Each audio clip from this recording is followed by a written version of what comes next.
Hello, hello.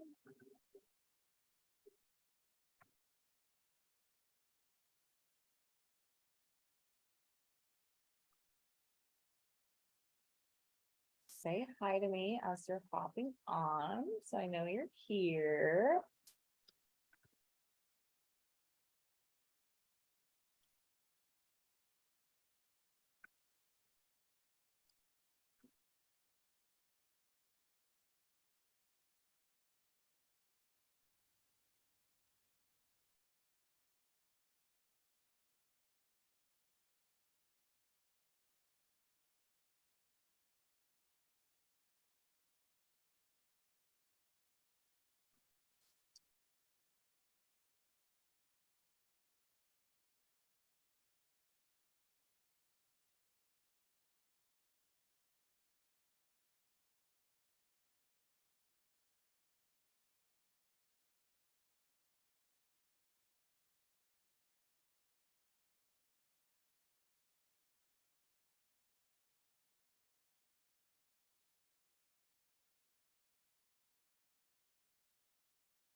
Hello, Karen. Give it just a minute. I was late to the people to get notified and arrive. Oh,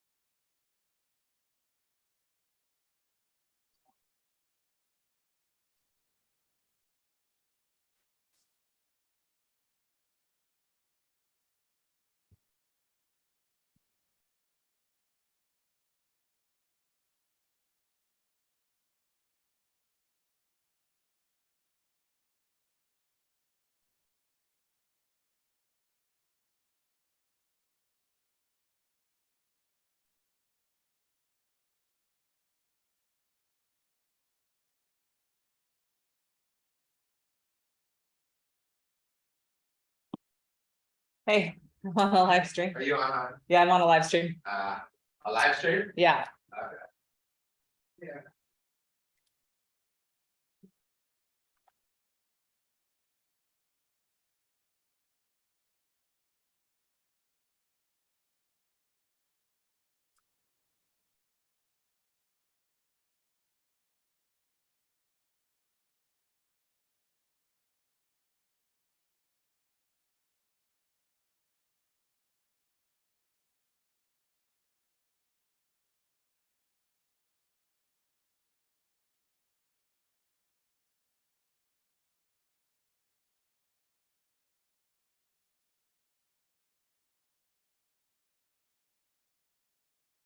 All right. Are we ready to do this thing?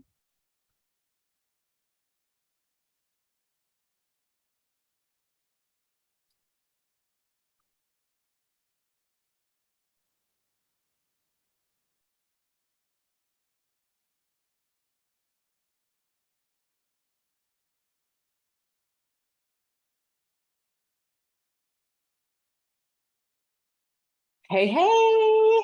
So say hi as you're hopping on so I know that you're here and where you're watching from in the world. Um, and yeah, we will launch into this thing. I kind of felt like we were going to have some more people on, but I know Facebook is taking so long to notify the people these days. It's so frustrating.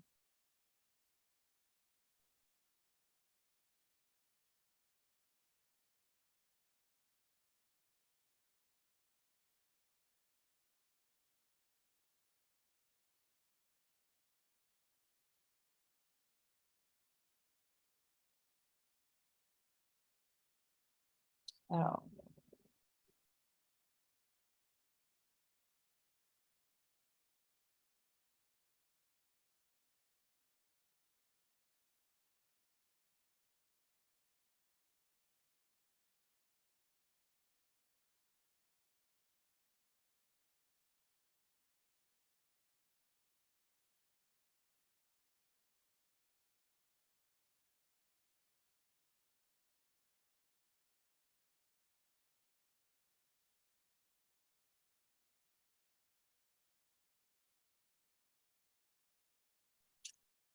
Hey, Claire, Sydney, Australia. Amazing. Claire is also in Sydney, Australia. Just realized that I did not check the group to see if anyone was waiting to be let in. So I should probably do that.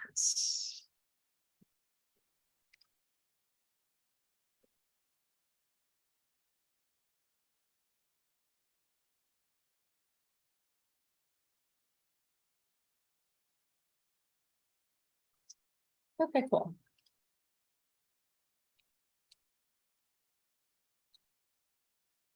All right, so Claire actually is the inspiration for this and why I decided to come in and do this. That was a very unflattering little pose that I just did there with my like whole gut hanging out as I leaned back in my chair.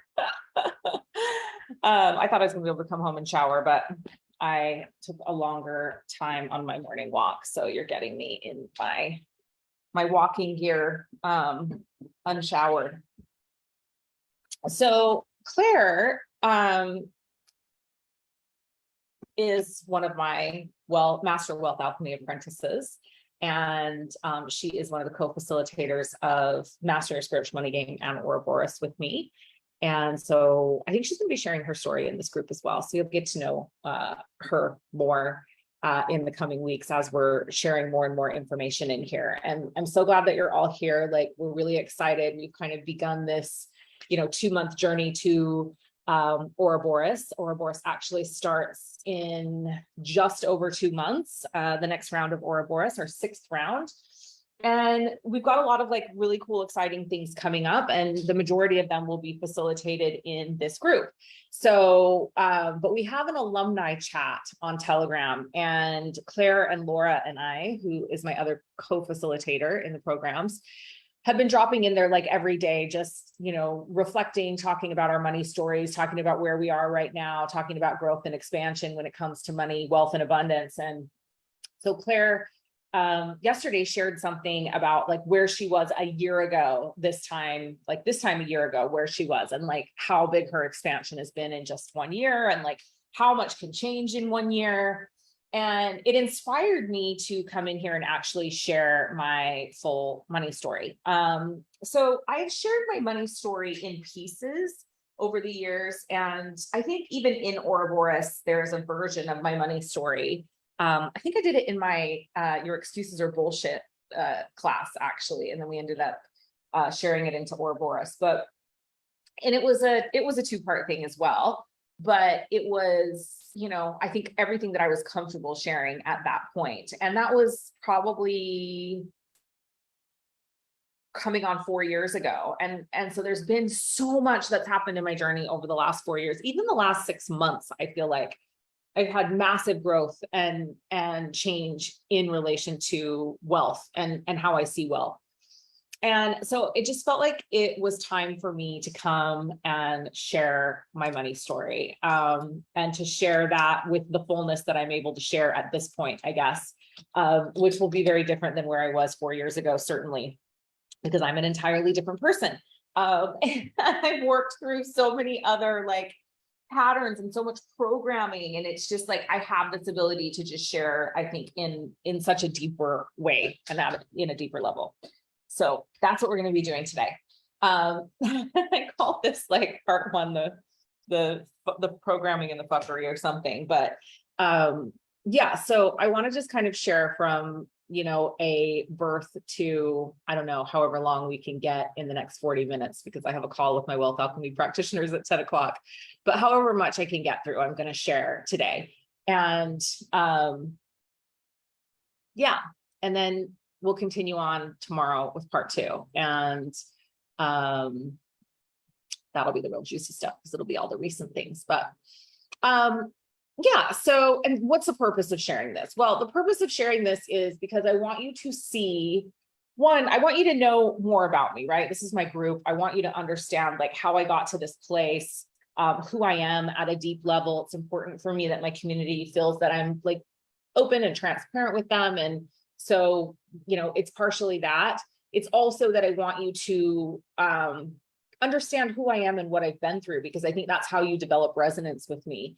And I think it's an important part of like, do you want to work with me? Do you want to, continue to stay in this group and in this container and learn from me? And do you resonate at a soul level with me and the things that I'm saying and the things that I've been through? Do you feel like there's something there for you? And it's important for you to know who I am, to step into a container with me, especially when it comes to deconstructing programming around money, wealth, and abundance. So that's really the purpose of it. Also, just God said I needed to come in and share it. And if you guys know me, I am a person who lives divinely guided, and I talk about God a lot, and I'll probably talk about God a lot in this live stream, but just FYI, like God, source, universe, all that is, like put whatever you currently are resonating with in there. For me, when I talk about God, I'm not talking about the white bearded man in the sky. I'm really talking about you, me, universal oneness, unity, consciousness, the highest level version of myself. Like those are all the things that I believe God are. So it's just a lot easier to put it in a one word thing than saying that all the time. So yeah, so I was born in Grand Rapids, Michigan, in 1976, in December 1st, 1976, in like a crazy snowstorm in Grand Rapids, Michigan, to a mother who is, I like to joke and say, the whitest woman in America. Blonde hair, blue eyed, super fair skinned Idaho, rural Idaho girl. And my dad, who it was a biracial, multiracial man, but identified as a Black man, who was born in New Madrid, Missouri, grew up in Arkansas and Michigan, and lived the majority of his life between Grand Rapids and Detroit, Michigan. So my parents met in Kalamazoo, Michigan, and fell in love and had me, and had a very, very tumultuous, very passionate, but very tumultuous relationship. So my mom was from a Methodist family. My grandfather was a Mason. He was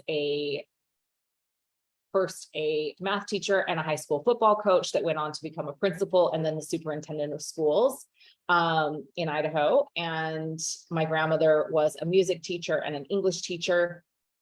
And my mom was raised in a rural farm town, Minico County, in Idaho, for those of you that are in the know. And so she was raised in a very conservative family, and she absolutely 100% rebelled against that. My grandparents were very, very conservative. They were Republicans until they passed away. And they were kind of just that real like salt of the earth Idaho people. And my mom, went out on her own in her life and became, a raging liberal feminist hippie, essentially, that went on to become a therapist. But my mom got married actually at 19 and moved with her husband to Michigan. He sold windows for Anderson. He sold Anderson windows, actually. And she was married to him for, I believe, 5 years, and then ended up getting divorced, and then was divorced and living in Michigan, and was pursuing her master's degree in speech and language pathology at University of Kalamazoo. And she was introduced to my dad. And so my father came from a very, very different family. My father's family, wow, that's a whole live stream. Actually, I can't even like tell you the whole story of my dad on this live stream, but just to give you a little snapshot of who he was born to a man and a woman that were extremely poor, and moved from Arkansas after he was born to Michigan. His father was I guess what I would call a kind of a small time criminal and got in trouble with some people in Arkansas. And so as a result of that, moved up to Michigan to escape that. But in that leaving of going to Michigan, my grandmother had 3 children. So my Uncle Charlie, my father, and my Uncle Fletcher. And my father's father decided at the time that he didn't have enough money to take all 3 of the boys. And so he left 2 behind. And those 2 ended up being given to my grandmother's great uncle. So my grandmother's brother ended up taking my father and my Uncle Fletcher. And my father was, I believe, right around 2.5 at the time. And Fletcher was 18 months younger than he was. And so my father and his brother Fletcher grew up in a family believing that this was their father and their brothers and sisters, or their sisters, sorry. So his great uncle had 5 daughters and no sons. And so that's part of why they took the 2 boys. And so they were raised in this family believing that these were their parents and these were their sisters, and had a pretty difficult childhood and upbringing, in a very, very strict home, and with a mother who was very, very resentful of having to take on 2 more mouths to feed, and didn't want any more children. So my father and his brother were treated quite poorly growing up. And when they were 16 and 17, I believe, or 18 and 16, they found their original birth certificates in the family safe, and then found out that the people that were their parents and their sisters were actually their cousins. So my father had a very, very difficult life growing up, and he grew up in poverty and just was a hustler, really. But he had these 5 older sisters that babied him and adored him and loved him and took after and looked after him. And as a result, he never had to actualize anything in his life. So fairly certain, my father was a wood constitution, for those of you that are interested and into elemental theory, which explains why I continue to just choose these woodmen in my life. But yeah, my dad was a big dreamer, and he was an extremely, extremely intelligent man. He only had an 8th grade education, but he was almost autistic savant when it came to numbers and being able to, and so this is like ping part 1 of the story, right? That's really, really fascinating and interesting. He loved numbers. And even though he only had an 8th grade education, he could count cards, and he, with math, was one of those people that you could say, what's 432,000 times 654? And he could give you the answer like that. Like his mind was very mathematical, and calculation based. And so he was a gambler, and that's basically all he did, because he had these sisters. So they all grew up in family. The sisters were actually the cousins, but they all married extremely wealthy white men. And they just looked after my dad. Like anything he ever wanted. He drove Cadillacs. He had extremely nice apartments. They just paid for everything for him. Like he was like their baby, and he took care of them. Their father, when their father passed away, made the sisters promise to always take care of him. My Uncle Fletcher ended up being schizophrenic and was in and out of mental institutions the majority of his life. So it wasn't quite the same relationship, but the sisters all like loved and doted on my dad and just took care of him his whole entire life. So what he did with his time was gambled. He was banned from Atlantic City for counting cards. And yeah, he was just at certain times he owned bars, he owned pool halls, but it was all really based around gambling. So I'm not a gambler. I hate losing money more than anything on this earth. I've never been a gambler. And so there's obviously like some rejection of that in my genes and in my DNA. But the other thing that's very interesting. So here's 2 sides of my family, right? My grandfather on my mother's side is a math teacher and is extremely logically numbers-based man, right? Was. Then I've got my dad, who is this very, very, intuitively math-minded, I guess is what I would call him. I am horrible at math. Like, can I just put that out there? I'm the worst at math. I have difficult with complex addition. My brain just does not compute or work that way. And I often like crack up because I'm like, to be the wealth witch, apparently you don't need to know how to do math. I struggled with math my whole entire life, all through primary school, all through secondary.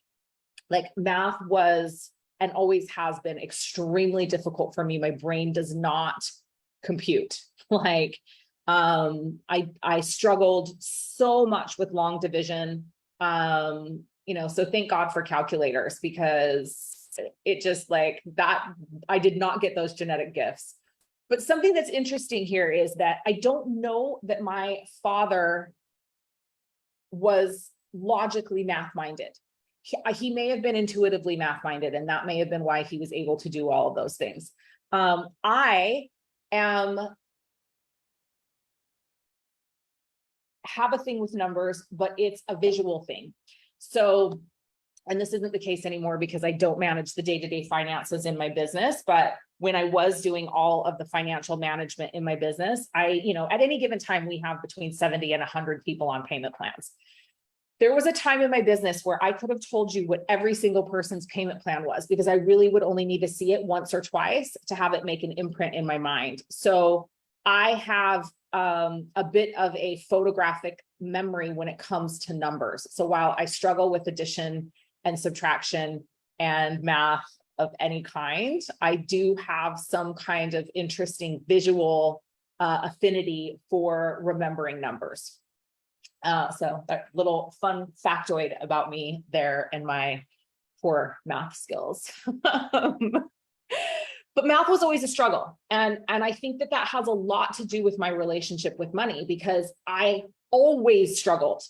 As a young child, and my grandfather would try to tutor me because he was so math-minded, and it was so frustrating to him that I couldn't get numbers the way that he did. And I couldn't, and I still just, and obviously these are limitations that we place upon ourselves, but my brain, I have difficulty focusing on math long enough to learn it. I think I look at the numbers, they start to scramble. Like when I'm trying to compute them, it's almost like dyslexia.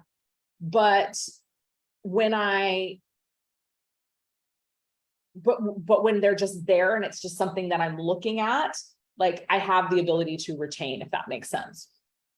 So at any rate, my dad spent his whole life not actualizing his big dreams and goals and visions, and, essentially just being a gambler. And he met my mom and they fell in love. And my mother was a extremely hardworking, very, very disciplined, forever student who was always worked a couple of jobs and was going to school, was always furthering her education.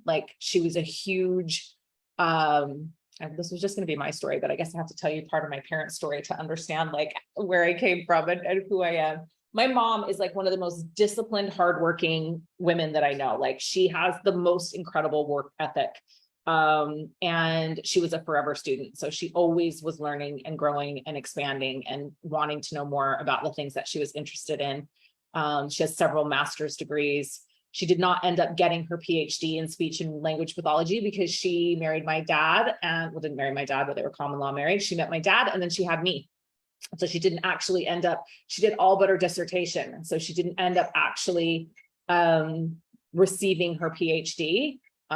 She was all but there. But she has several master's degrees, and she ended up actually my freshman year in high school going back and getting a master's in became a licensed clinical social worker, getting a master's in social work. So just my whole life, that's been her. And so I definitely get that love of study and wisdom and knowledge from her.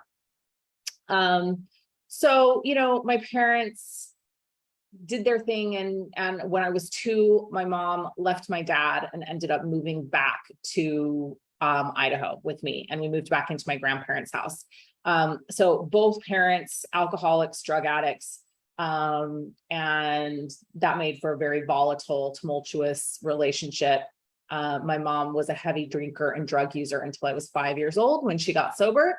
So she moved back to Idaho, moved in with my parents, or with my grandparents, and then, was teaching and was working in speech and language pathology and struggling to make ends meet. And so, the mother of my childhood that I remember was this extremely skinny woman with like varying lengths of very, very blonde hair, like kind of these steel gray eyes. She always had a Snickers bar in one hand and a Coca-Cola in the other. And that's basically all she ate. She was extremely thin.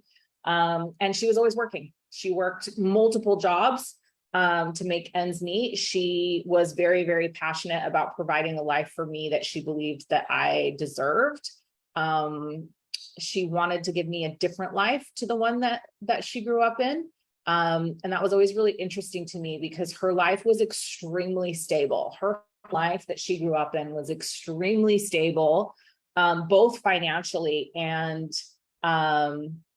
my grandparents were extremely stable, solid people. They just were who they were, and, my mom wanted more than that. She wanted adventure and she didn't want that rural life. She wanted more of a city life, but it was difficult. And so, growing up with her was seeing somebody constantly working to make ends meet. I was an only child and only child of both my mom and my dad. My dad never remarried and he never had any other children. So it was just me.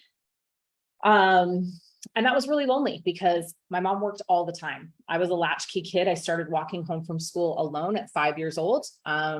I also was, my mom was a speech and language pathologist. So my mom started working with me, I think, as soon as I was smiling to teach me to speak. I was speaking very, very early at 7 months, and I walked at 9 months, and I was writing letters to my grandmother at 3 years old. So I as far as language and communication goes, I was a very early adopter. And I mean, obviously, like I have a love of expression and communication. And I mean, if you look at my gene keys, I'm kind of like, I've got the 44th gene key in in Mercury. And my Mercury is the 44th gene key in my third house, in my Uranus third house. So those of you that understand astrology and gene keys, like it'll make sense. Like I'm a communicator. I have a love of expression. So, yeah, so I lived this life of it was very, very solitary in many ways. And I think because of that, I just developed an incredible imagination, and I love to read. So I would escape for hours and hours and hours in books. And, when you spend a lot of time alone as a kid and you have a parent that's gone a lot, and when the parent is around, they're not particularly a parent. My mom was just doing her best to survive. My mom was married 5 times over the years. And so there was always kind of a new weird guy coming in and out. She had horrible choice in men, extremely dysfunctional relationships. So that was modeled to me my whole life. Was in several very abusive relationships. I have a lot of childhood trauma from witnessing abuse of her growing up. And I talked about some of that in some of my programs. But yeah, I mean, like this early life of mine certainly shaped like who I became, because I didn't want to live like that. Like I didn't, from a very early age, like I remember walking home from school and being like, my kids will never walk home alone. Like, I wanted nothing more than to be with my kids after school. And, once I had kids, I worked for that goal. Like, I remember when I had my addiction treatment programs, and, we'll talk about this as the story progresses, but I remember like getting to the point where I was like, okay, this business is starting to be successful. I'm leaving now at 2:00 every day because I'm going to go pick Josiah up from school. I want to be there after school. I want to take him to his after school activities. Like it was really, really important to me because I had grown up without that. So my mom and I, we had more of a friendship, I would say. Like certainly there was not a parent-to-child relationship happening there. She was not a positive model of relationships. She was not a positive model of work-life balance. She did the best that she could, and she provided for me. And I'm extremely, extremely grateful to her for that. And for the wisdom and knowledge that she imparted along the way. You know, I mean, from the time I can remember, some of the first things I remember her saying to me is, you can be anything that you want to be. Like anything you put your mind to, you can be. Anything you put your mind to, you can have. And then the other thing that she always told me, was that it was more important to be beautiful inside than it was to be outside. That there were, you know, so many people in the world that were beautiful outside, but it was more important to be beautiful inside than it was to be outside. And, you know, those two things alone, like if I got nothing else from my mother, those two things, first of all, shaped me. And second of all, were the biggest gifts, you know. And do I feel like I missed out on a lot in my childhood? Yes. Like, do I wish that I, you know,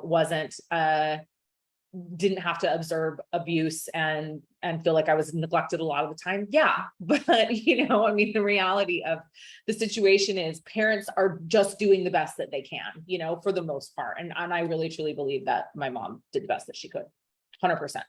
But yeah, so, you know, I grew up wanting more. I grew up wanting a different life. And from a little girl, like little girl, I was constantly entertaining. I wanted to be an entertainer. I wanted to be a singer, and I wanted to be a dancer. And, you know, my earliest childhood memories are of like putting on shows for my family, like elaborate dance and music shows for my family. And I don't know like where along the line I started believing that that was too much, but, you know, I was the kid in school so I had this, and my mother is extremely smart. Like she is very, very, very intelligent, and very manipulative, can be very manipulative with that intelligence, as can I. But, yeah, my mom was really, really smart. And so as a result, you know, I have a higher IQ than most of my peers. And that has come with a lot of challenges. And in school, particularly, like I always got my work done first. And then I'd be sitting there, and then I'd be bored, and then I'd start distracting people and talking to them and entertaining them. And so I was always the kid that was like, she's talking too much. She's, you know, so I was only in kindergarten for 2 weeks. I got moved out of kindergarten into first grade, and I was already young because I'm a December birthday. So I was a full year younger than everyone in my grade growing up, because I skipped kindergarten. And yeah, and even then, like school was never challenging to me. And that was a big problem for me because it created a restlessness in me that I don't think I've ever been able to quell. I never felt challenged in school. I never felt like I had teachers, apart from one who actually started following me on Facebook recently. And I will just say this, Michelle Martinez was my 6th grade teacher. And Mrs. Stampy in 3rd grade also was someone that I really liked and looked up to. But Michelle Martinez, who, yeah, except for math, that's true. Michelle Martinez was this incredible teacher that I had in 6th grade that I felt like was, you know, the only person really that like understood, and then also like gave me things that would challenge me. And so I really appreciate her for that. And I know she follows me on Facebook. She may actually even be in this group. So if she is, thank you for that. Yeah, except for math. Like, and that's what's so funny. But here's the thing. I am smart enough that it wasn't like I was failing out of math. I just was getting A's in everything except math. And maybe I was getting B's, or, you know, sometimes once I moved into secondary, certainly I was getting C's in math because I didn't care anymore. But I was smart enough to honestly half the time guess the answer. And I think also like that's that intuitive piece, right? Like that claircognizance, or that intuitive piece, that intuitive numbers piece, where I half the time would just guess and then I would get the answers right. And, you know, anything that was any kind of explanation type problem, I could always figure out, because my brain worked like that, right? So yeah, I wasn't challenged in school. And that was really difficult growing up. and I didn't fit in. So, I was raised in Southern Idaho, and then after fourth grade, we moved to Utah. And so I grew up around a lot of blonde-haired, blue-eyed people, especially once we moved to Utah, because and my mom always was working multiple jobs so that she could put me, on the outskirts of the best neighborhoods so that I could get into the best public school systems. That was one of the things. So I was always the poor kid around the rich kids. And so I was different in that way, but I also was brown. And when I was growing up in Southern Idaho and Utah, that wasn't a particularly comfortable reality, especially in Utah, when we weren't Mormon, we weren't the predominant religion. I had a divorced parents. I was being raised by a single mom who by this time was sober and was, a really, really active member of Alcoholics Anonymous. And I just was different. Like, I was different in so many ways. And I was horribly teased and bullied the majority of my life. And it really wasn't until high school where I kind of stepped into, I think high school came and different was good, especially with the boys. Like, boys didn't want the carbon copy girl, the blonde haired, blue eyed girl. Uniqueness became attractive. And then I became popular in high school, but I really struggled, didn't have a lot of friends growing up. My friends were books like that. Those were my friends. My friends were books and a love of money. I developed a very early love of money. I wanted to be rich. I wanted money. I wanted to be an actress. I wanted to be a singer and an actress. And like I said, I'm not quite sure like when that started getting squashed out of me, but I imagine it started in school because it was she's too much, she's too loud, she's, but I pursued that dream of being an actress through probably through my freshman year in no longer than that, because I was trained classically in singing through my sophomore year in high school. So it really wasn't until after that I kind of gave up that dream for a little bit. So that's part of the later story. But I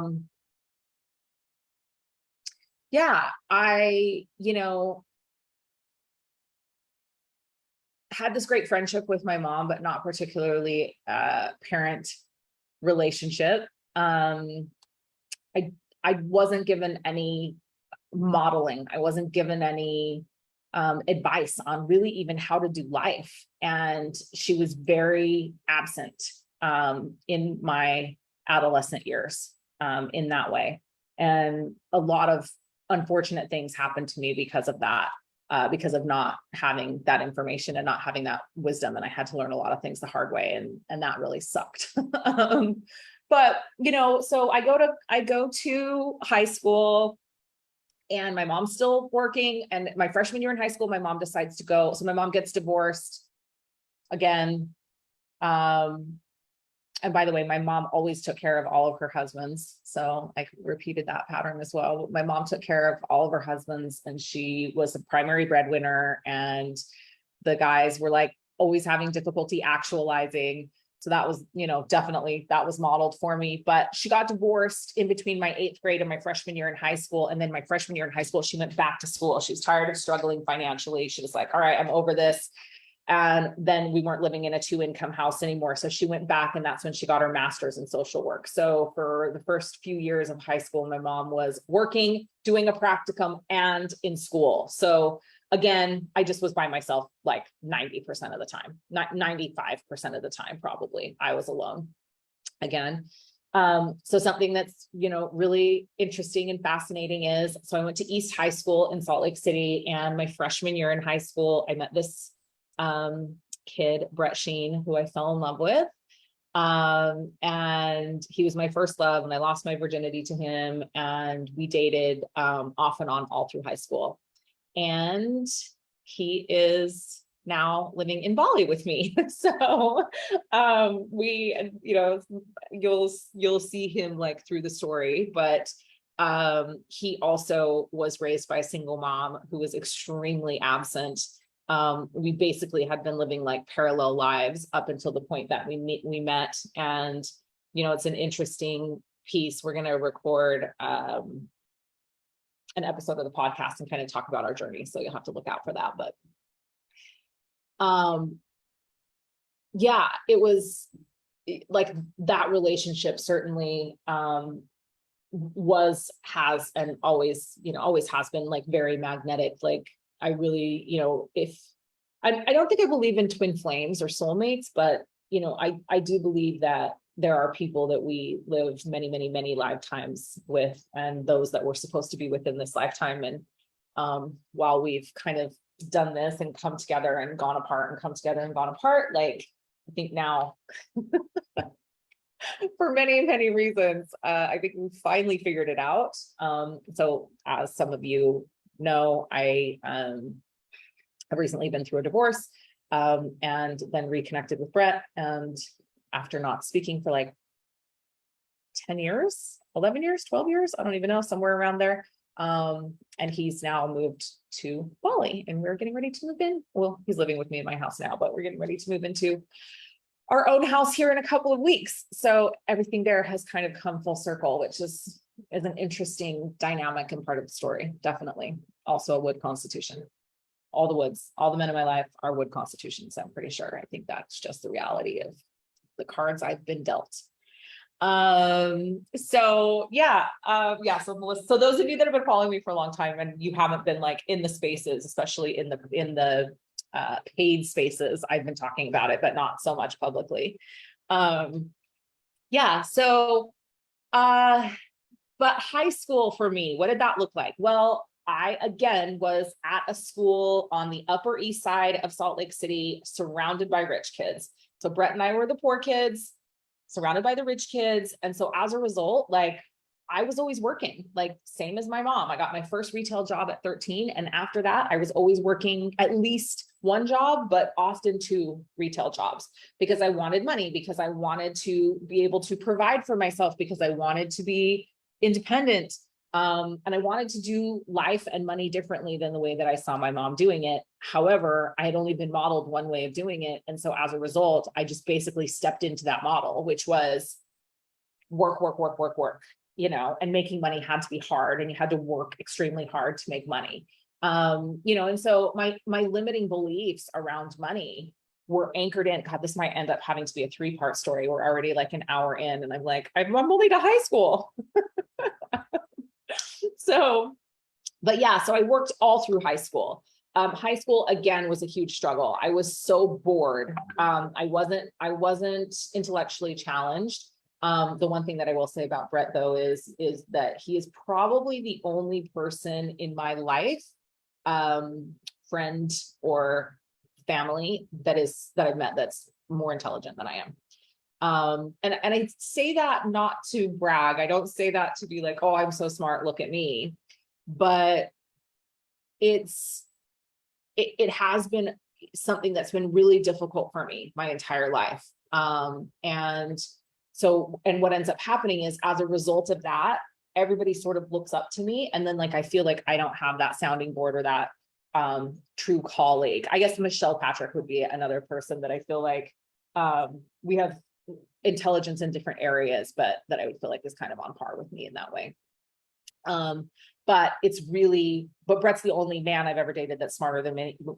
And the only person really that I've been able to have the types of conversations, the intellectual types of conversations that we've had. Yeah, the mental stimulation is so important. It's so important. And I didn't even realize how important it was, but yeah, so that's just really incredible now. So I had that, and that was great. And all through high school, and, because of our childhood traumas, and because of some really pretty significant traumas that we experienced in high school, there was a car accident when I was a sophomore in high school, and he and 3 of his friends were in a car accident, and 2 of them died in the accident, and 1 of them was in the hospital for about 5 months. And so we had an extreme like trauma love bond also that happened during that time. But there was a lot of for him, survivor's guilt, PTSD, a lot of stuff that he was struggling with and dealing with, in addition to our childhood traumas that, neither of us at that point had resolved. Neither of us had good modeling about what a relationship should look like. And yeah, so just, all of those things combined, and mostly the accident and his response in the years following that, and his need to kind of go figure that out for himself. We split up after high school, and I moved to New York City. But so I worked all through high school, and experienced a significant amount of trauma basically my whole life, and it's really interesting. I'm a metal constitution. And so for me, like, when I think about it, I'm like, oh, it's not that big of a deal. Like, that thing that I experienced, not that big of a deal. That thing that I experienced, not that big of a deal. That thing that I experienced, not that big of a deal. All of them were very big deals. And all of them together were extremely big deals.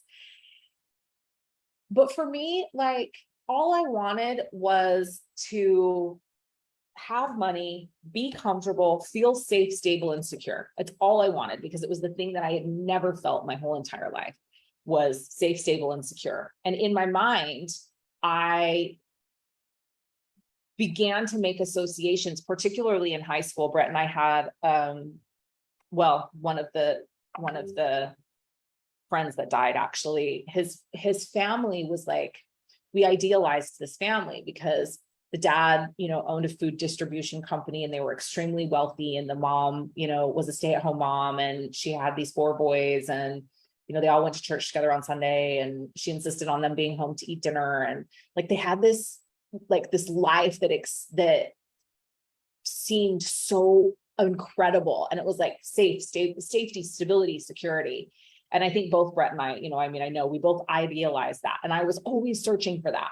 But in my mind, I also, because of the trauma that I had experienced as a child, and my upbringing, my primary question for a long, long time, until I started learning how to clear stuck and stagnant emotional pathology, was, how can I survive on my own? That was my primary question. I operated under a how can I survive on my own autopilot. That primary question was the most reinforced neural pathway that I had. How can I survive on my own? So as a result, I was constantly looking for emotionally unavailable men. I was not in a place where I was able to allow anybody to step in and support or help me. And even though I idealized this certain type of life, I believed at a deep, deep level that the only person that could take care of me was me. I still believe that at some level, because of those childhood traumas.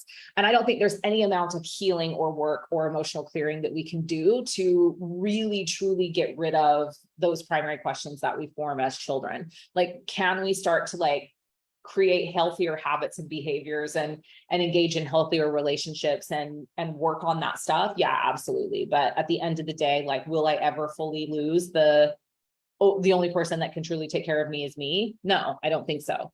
That is part of what makes me. That is who I am. At the very core of my soul and my being, that is who I am. And that's difficult. That is a difficult way to live life, I will tell you. And so I'm constantly left in this place feeling like I'm not supported.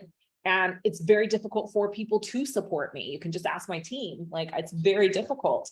I feel extremely blessed to be in this relationship with Brett now, who, he's known me since I was 13. He knows everything about me. He's probably the only person on this planet that knows every single trauma that I've experienced, from childhood to now.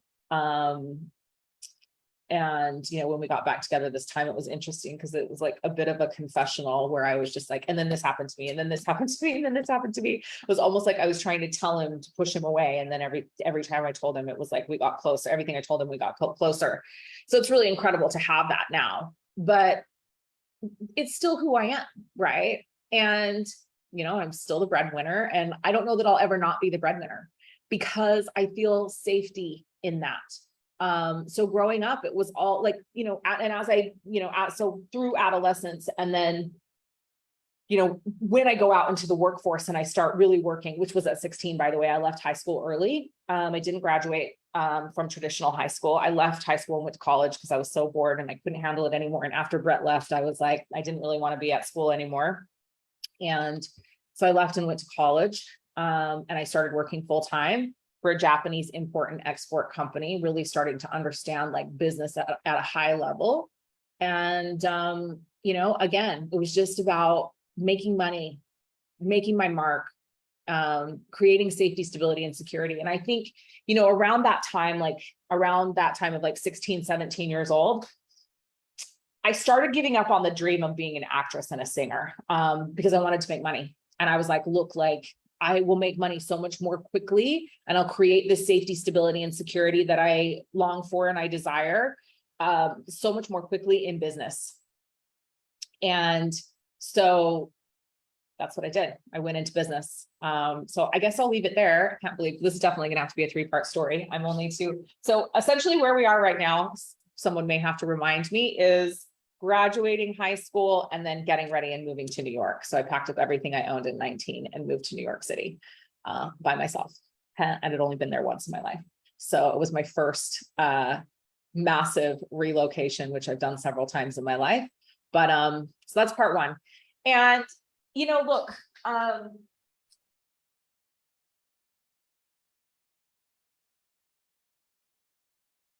this life is a journey. Every moment of this life is a journey.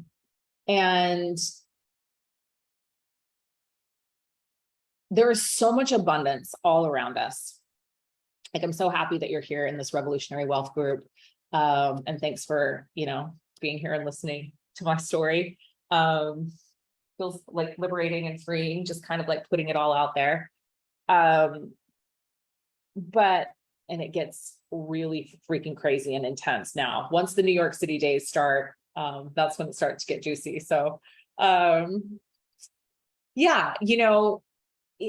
all of this history, all of this life that I've lived is what's brought me to this place of my desire to help emancipate people from programming and conditioning that keeps them in places where they feel stuck and stagnant. And where they're not able to fully realize excellence in their life. And for better or for worse, it's what I came here to do. It's my genius, it's my mission. And, it is the work that only I can do in the world. And, yes, like, am I training practitioners to step in and do wealth alchemy work? Absolutely. But they have their own unique expression of that work that they do in the world. And for me, like, I just posted on my Facebook, and Laura, maybe just tell the apprentices, I'll probably be like 5 more minutes. I just want to wrap this up and then we'll hop on the apprenticeship call. Actually, I have a call with my wealth alchemy apprentices now. But I just posted on my Facebook and I was like, who are my Uranus 3rd house people?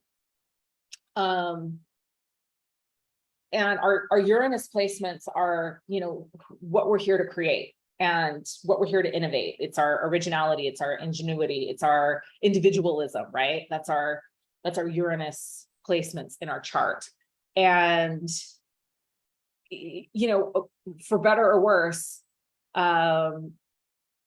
astrologically and ancestrally and astrologically and, just all the things, like, I couldn't be anyone other than who I am, which is somebody here that's here to shift the wealth paradigm and is someone who is here to help people deconstruct financial slavery consciousness and is somebody that, has the ability to, for a variety of reasons, see the darkness in you, help you find the light inside that darkness, help you learn and know how to deconstruct your programming and conditioning around money, wealth, and abundance. Like, it's what I'm here for.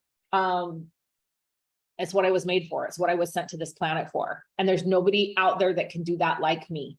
I have some incredible women watching this live stream that have joined me in this journey, who have their own expression of wealth and who do it like nobody else can do it as well.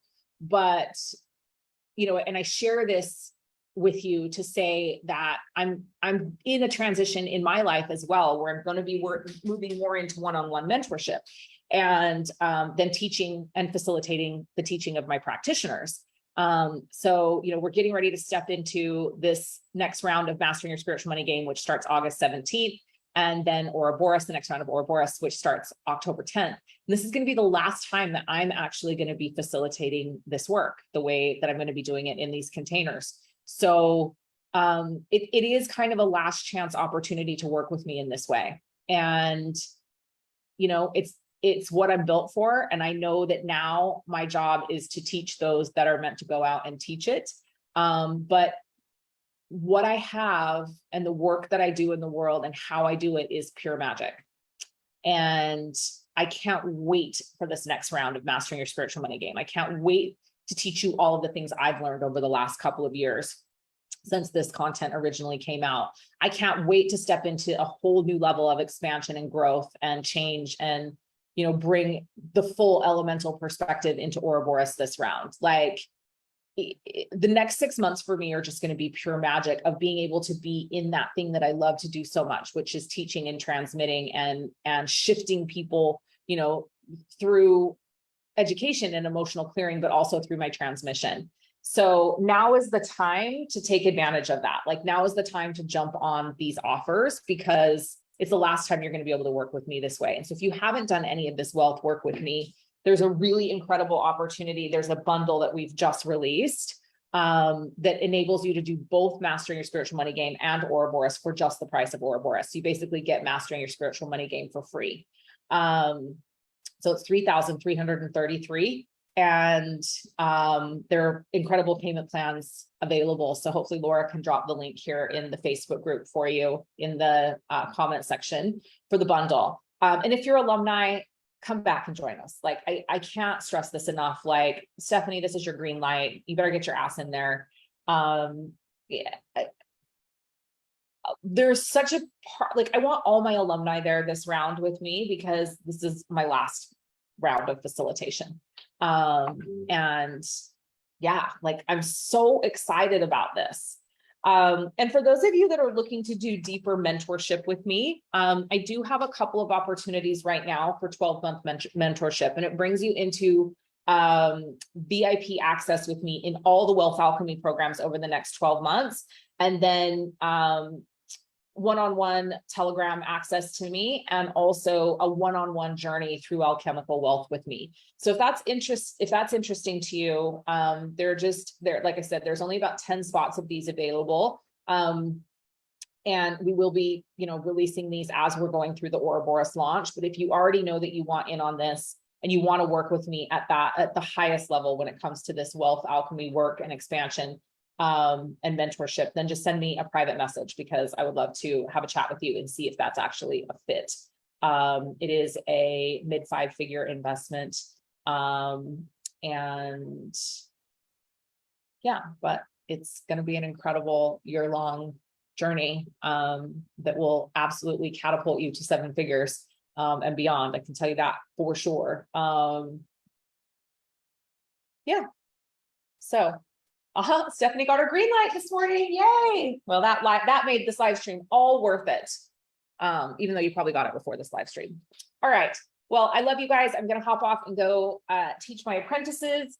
I will see you tomorrow for part 2. I am fairly certain we will have 3 parts of this thing. But yeah, so love you guys. Have an amazing rest of your day, morning, evening, wherever you are in the world, as you are catching this live stream or you're watching the replay. If you are here on the replay, give me a #replay so I know that you are here. And I'll see you guys tomorrow. Mwah.